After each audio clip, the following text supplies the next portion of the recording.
Hello and welcome to the Majlis, the podcast by Radio Free Europe, Radio Liberty, focusing on Central Asia. I'm Mohammed Tahir, your host here in Washington, D.C. After days, months, perhaps years of mostly negative news involving persecution of political activists, the last week started with a positive note for Tajikistan. So those who were there, they have seen an extraordinary meeting of opposition and government delegation in the sidelines of the annual Human Dimension implementation meetings in Warsaw. This meeting followed by an announcement earlier in the week by Muhyiddin Kabiri, leader of the opposition Islamic Revival Party of Tajikistan, saying that he was promised by Tajik government delegation about an imminent release of nearly 200 political activists from prison.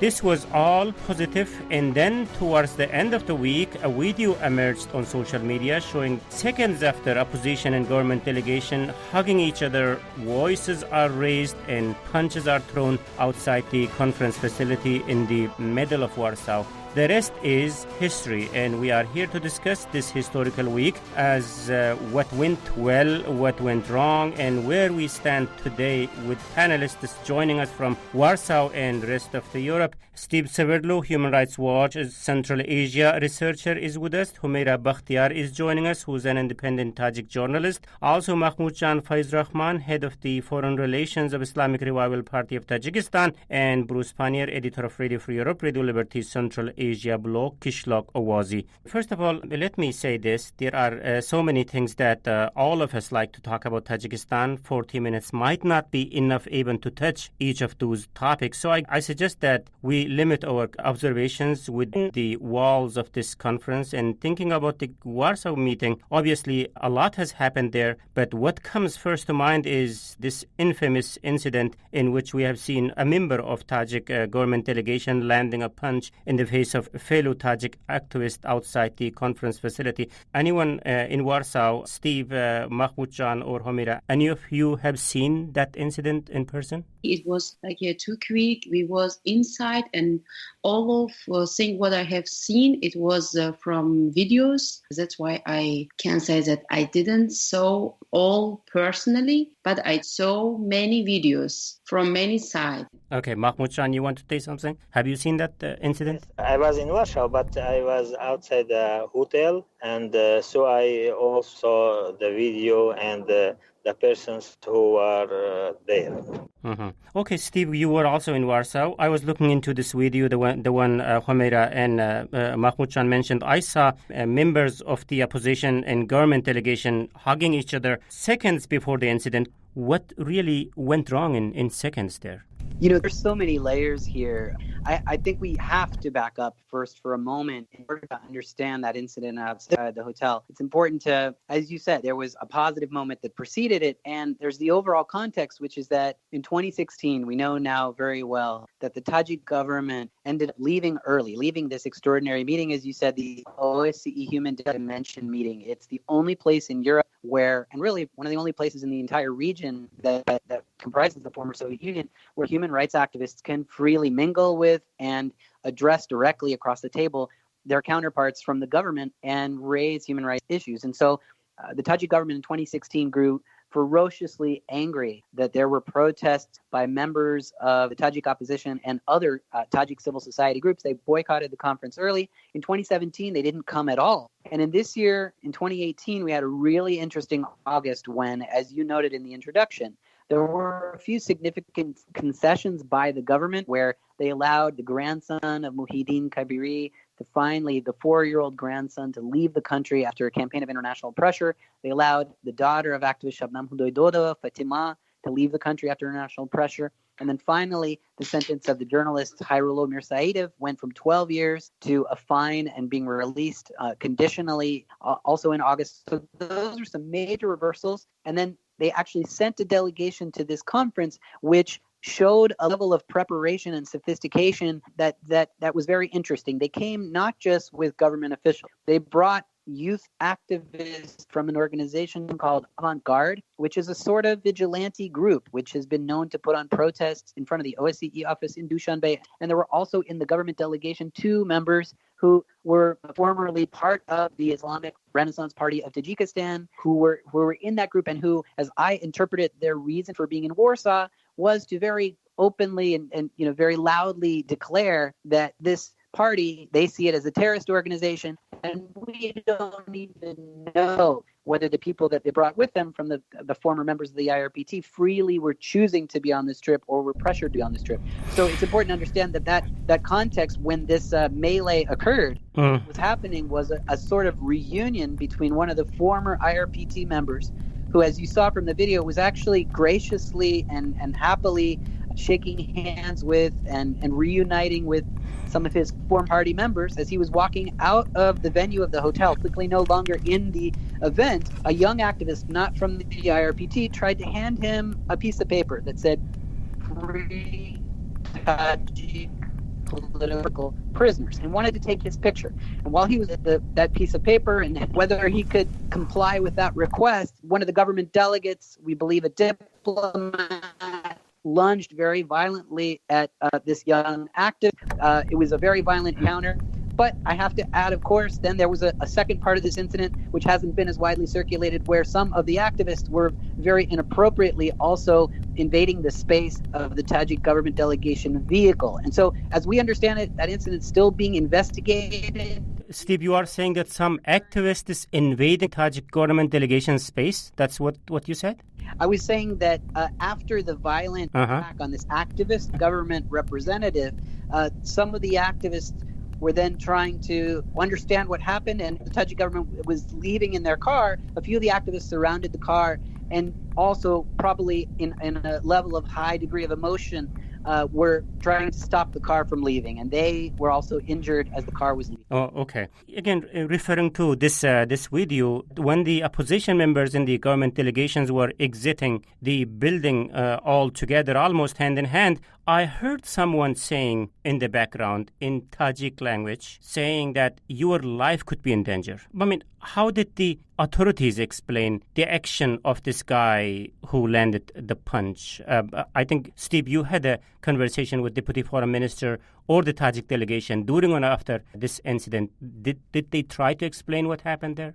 He met with the Tajik government in the immediate aftermath of the incident. Yeah. They were describing it in a way that really wasn't held up by the video. They first described being attacked by a group of 40 hooligans from the opposition. That's clearly not what happened. And I think after the investigation conducted by the OSCE and the video from the hotel, the official video was shown to the Tajik government, they actually they haven't really been raising such a loud protest about what happened, because it's pretty clear that this members were extremely violently. And so I don't think that this is going to be something the Tajik government will continue to use very, very much, because the evidence of the bad behavior is very clear. I know Bruce and we were not there, but both of us have seen this video. So as far as you could see from the video, and as far as you could understand from the comments made by our panelists today, what is your thought? Could this unpleasant situation avoided if this angry man wasn't present there? This one man punching, and then also the same man running behind some other activists, I believe, but we could not see everything from this short video, but that's the man I'm referring to.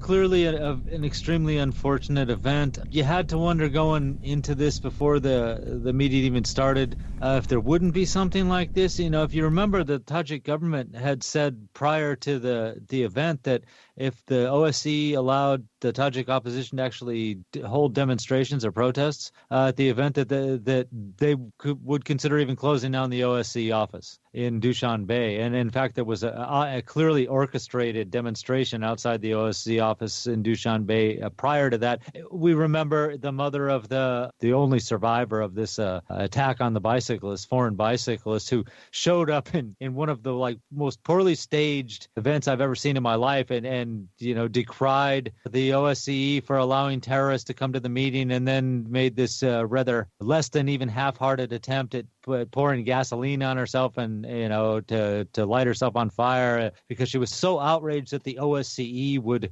allow what she considered terrorists, meaning opposition figures that the Tajik government has since banned and outlawed, to meet in Warsaw. So the fuel was put on the fire for something like this to happen before the conference even started. It was extremely unfortunate that they didn't go into this with a more open mind and certainly a calmer attitude toward what was going to happen at the meeting. Everyone knew that both groups would be there. There was no way the OSCE was going to keep the Tajik opposition from coming to the meeting. That's not the OSCE's job to do that. In fact, quite the opposite. It's supposed to be a forum so that these sides can get together and discuss things. But, like I said, the posturing of the government before the event showed that they were taking a rather hostile attitude toward it. Mahmoud, what's your thought on this? I mean, without this guy, could this unpleasant event be avoided? First of all, I want to say that we should look at this event wholly.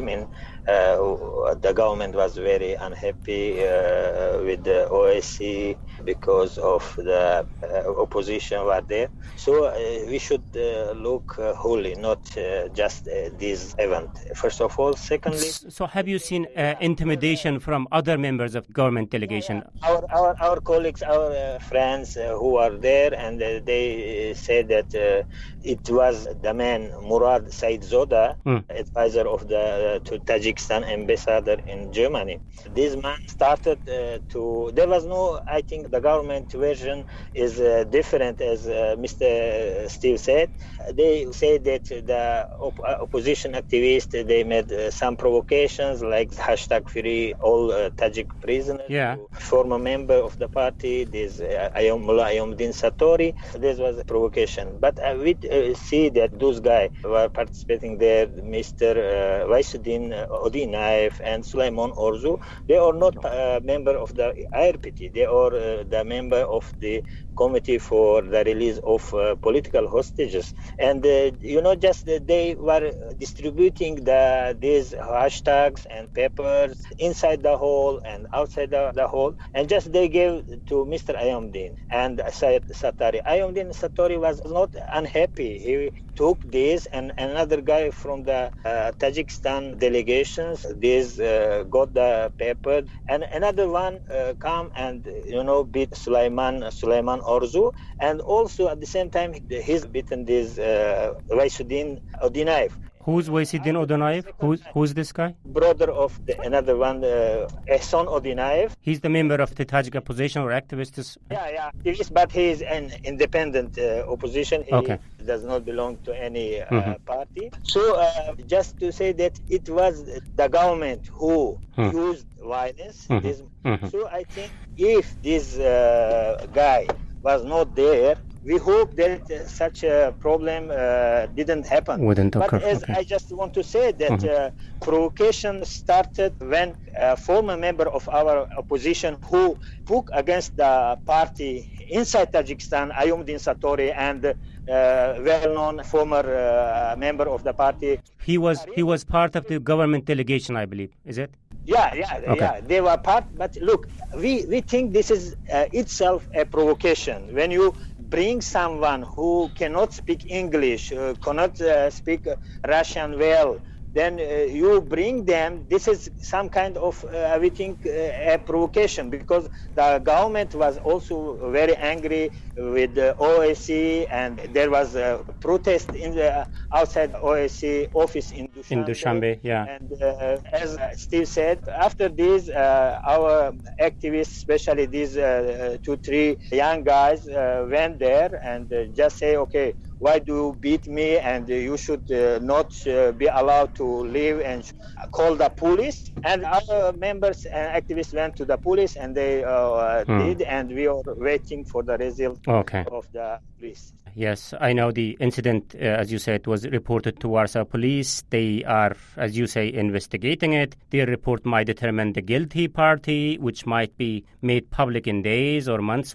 What is important is now that we have seen this unpleasant development after a very pleasant handshake. So now what? Do we have a thaw in government-opposition relations? Could this be a beginning of something going forward? And what were the main takeaways from Warsaw? We will continue the Majlis podcast discussing these and many other questions very shortly.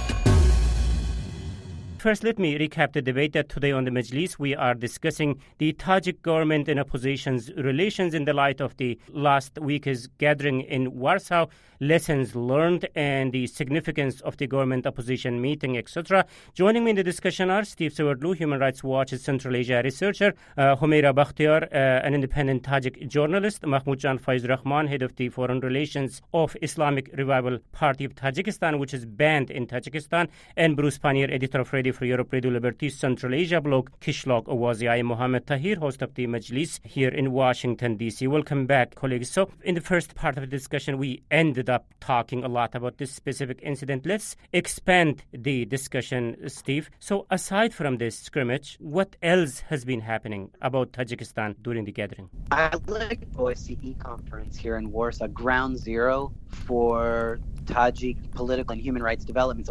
There are a lot of takeaways. I mean, over the course of this conference, there have been several side events where NGOs organize events. There have been the government plenary sessions. One thing that I've been learning and seeing is, number one, international pressure has worked to a large degree on some of these cases. We mentioned earlier these significant concessions. The children are allowed to leave Tajikistan, and the Hayrullah Mirsayev journalist conviction being overturned. But one of the several of the side events focused on the continuing imprisonment of the leading human rights lawyers in Tajikistan, Buzurg Maryorov, who got a 26-year sentence, Nuruddin Mahkamov.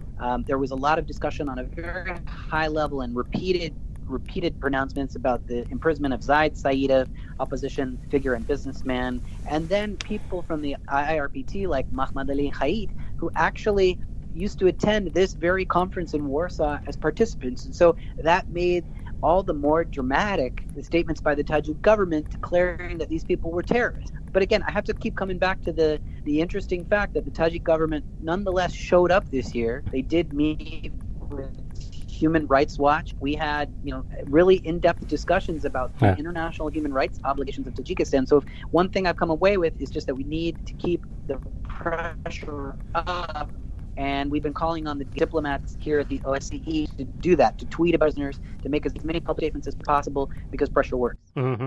I don't know if we can do anything about this, but Steve, your voice kind of breaks down, but let's continue. So overall, Steve, how much of interest have you seen in Tajikistan among the participating delegations this year? Well, I think, again, in some ways, Tajikistan has kind of hijacked, in a good way, the attention of many diplomats here at the OSCE, because as we know, after 2016, when there was a strong showing from civil society, and this is a little bit of inside baseball in terms of diplomatic conferences, but this is a specific place where civil society is supposed to be freely mingling and speaking with government delegations. But this year, for the first time, with pressure from Turkey, Tajikistan, Azerbaijan, and Russia, and even some European states, there was a new code of conduct regulating the holding of protests. For example, you need to ask permission to stand up in the hall and protest, which in some ways really contradicts what this conference was about, which is free speech. And I think a lot of that has to do with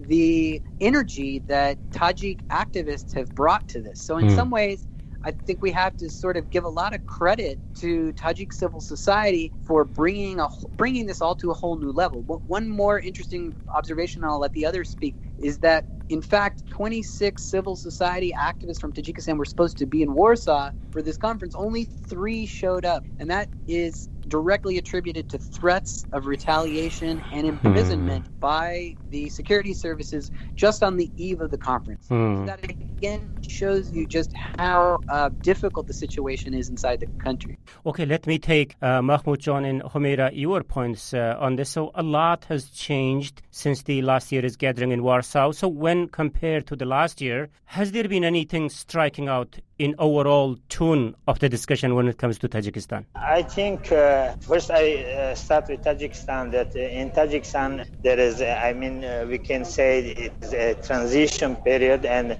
Tajik government tried to show some, what we say, easiness for the activists and for the opposition. For example, as Mr. Steve said, Fatima, Hamza, and Khairullah were released, and it was a very good, positive thing. So also about the whole, I think what happened, OSCE also, when we had a meeting with the deputy director of ODIHR, and we discussed the issue, and they were saying that they don't know what happened after this HDM. Maybe the OSCE office will be closed. So I think in OSCE, they don't know what will be the future and how the government deal with them. Mm-hmm. Okay, the same question to you, Humaira. So when you compare this year's discussion about Tajikistan at HDM, did anything strike out to you compared to similar discussion about Tajikistan in last year's HDM meeting in Warsaw? Anything was different? Yeah, of course. The first thing what I have paid attention, it is that government delegation came this year, and it is more or less, it is better. Of course, they tried the bad things. What I have seen there, it was that government delegation, probably in my view, they tried just to provocate opposition or activist group, because the whole speech in which there was said from government delegation, in everyone they reminded about opposition groups who are active abroad. I think it was minus from government delegation, because they tried not talk about situation. There was too many topics, and in every one, when Tajik delegation got a speech and wanted to discuss, they just reminded about their opposition. The other thing what I paid attention, it is about this Ayomidin Satori, about which reminded Steve and also Mahmoud John.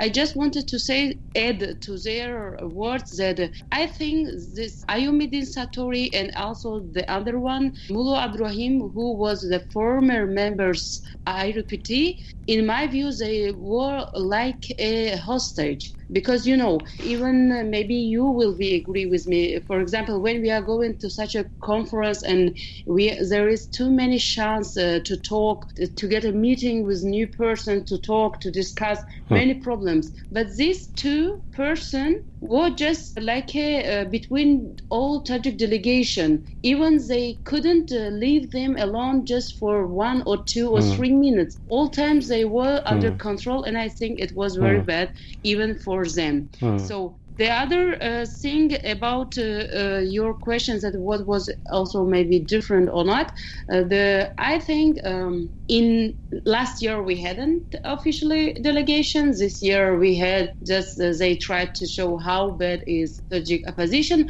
Maybe next year they will start to come to Warsaw with new program. I hope that the Tajik government will understand that this beaten incident outside of hotel shows very well to international communities that how they are fighting inside of Tajikistan. This incident shows to all world what's happening inside of Tajikistan. The other thing which was like interesting for me also, that I think Tajik government waited that maybe Tajik opposition will go to to some demonstration, because as you know, last year in 2016 there was a big protest demonstration, but this year they didn't organize anything.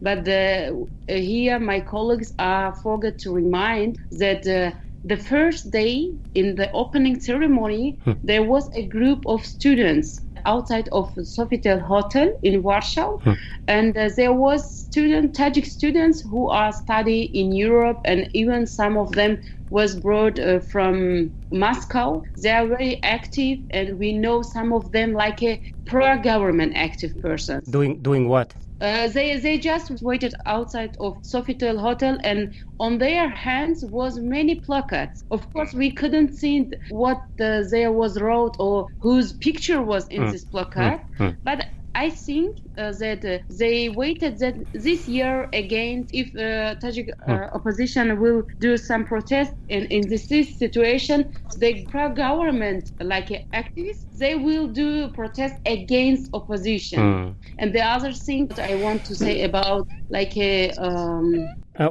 Humaira, let me get Steve here. Steve, so what Humaira was saying that the Tajik government delegation was, to put it mildly, more prepared or maybe more aggressive. So you had a chance to talk to them during or after the gathering. So what were their takeaways from the entire discussion there? So what you felt that with the message that they are going back to Dushanbe with? Well, I think the government is clearly, there is a sense that they feel besieged and overwhelmed by the amount of criticism they're getting, both from international organizations, and I think at the height of this campaign to free Hayrullah Mirsaeed, the journalist, they felt probably surrounded on social media. They saw ambassadors, like the British ambassador, speaking out using this hashtag free Hayrullah, and I think there was a sense of panic. And one thing that is very illustrative of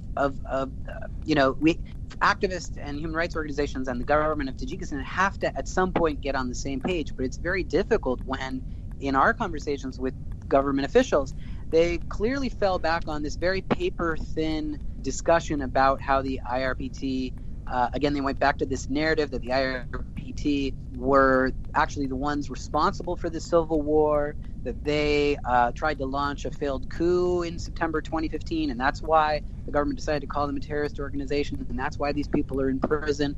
And it's so paper thin because there are so many inherent and internal contradictions in this new narrative, the totally revisionist history, where they talk about Iran providing financing without any evidence of such, and going to the Dangara terrorist attack from late July and attributing that to the IRPT and to Iran without any evidence. And I think the officials themselves know that at this particular moment in time, they are simply bound to advance that narrative. They've been dictated to, by President Rahmon and whoever else in the elite. But I think everybody sort of gets that it's just a matter of time until that narrative will be broken through.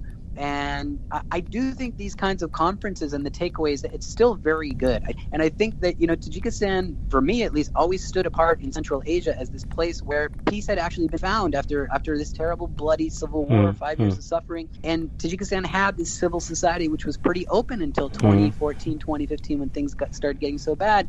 And so I do come out of the conference with some hope. Again, that the Tajik government came, they met with Human Rights Watch, they at least participated, and they had, a few positive interactions with a very big exception. The takeaway is we just got to keep this dialogue going and keep the pressure up as well. Yeah, I like to come to this message of hope there, Steve, in a minute. But before that, let me get the opposition's point of view. Mahmoud John, what was your takeaway from this entire gathering, and what's on your to-do list going forward? It was very unfortunate event happened, and we were not happy what happened, and we hope that the next HDIM this problem will not be repeated. And unfortunately, what we have heard, and our source saying that the government working to make more the so-called civil society in many countries, and they are preparing for next HDIM on other international conferences, and they use the so-called civil society. Some of them, they are member of the Tajik security services, and they are using them. So this is, I think, it is not good. We, as a peaceful opposition, we will continue our peaceful activities, and this is how. Okay, I really need to quickly wrap up this discussion, but before that, I can't end this without a positive note, especially at the time when we have seen, perhaps first time, members of the government opposition hugging each other in public. It has to mean something, Bruce. So how significant were those handshakes? Can this offer a path for future talks like this, perhaps without punch? It's certainly a step in the right direction. And as we've heard, in 2016, Tajik government delegation walks out of the meeting, doesn't want to even participate. Last year, didn't even show up. So yeah, you have to ascribe some significance to the fact that, one, the government delegation did show up, and two, there were some fairly friendly, amiable moments. Some friendship was demonstrated. So yes, I mean, there's some positive things out of this, and as we've heard from our speakers too, the Tajik government's had a really rough last 6 weeks, and I think somebody in the government has to realize that their international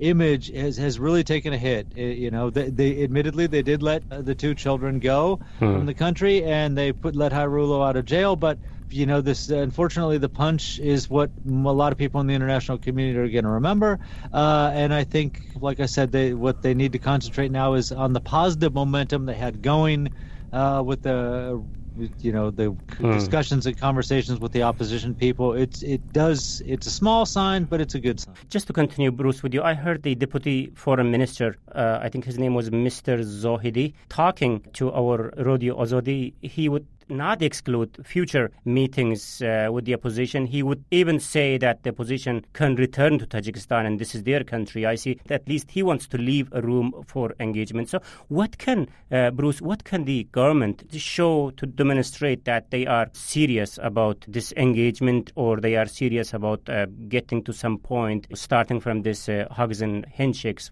Easy. Release the people who are wrongly in jail and say that you're going to start talks with representatives from the opposition.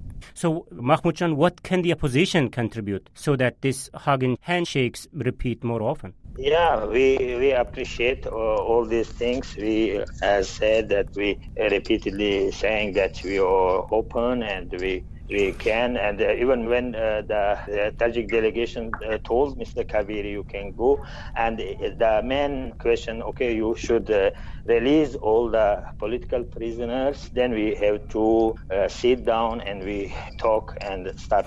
Okay, so this is understandable, Mahmoud Jan, that you want authorities to release political prisoners, but what you are, as a opposition, what you are prepared to do to this dialogue to continue in the future? Yeah, look, if you see the events, this hanging between the opposition and the government delegation, you see that the opposition activists who are going towards the government delegation and making salam and all these things, I think we try to keep this atmosphere, friendly atmosphere. We it is 2 years or 3 years we are outside, and we are trying, we appreciate such kind of friendly atmosphere, and we hope they can do more. Mm-hmm. Okay, so Steve, yeah, I want to say really quick at the end here, Mohammed, that sure, just to say that I agree, and I think it's a good question that you've asked,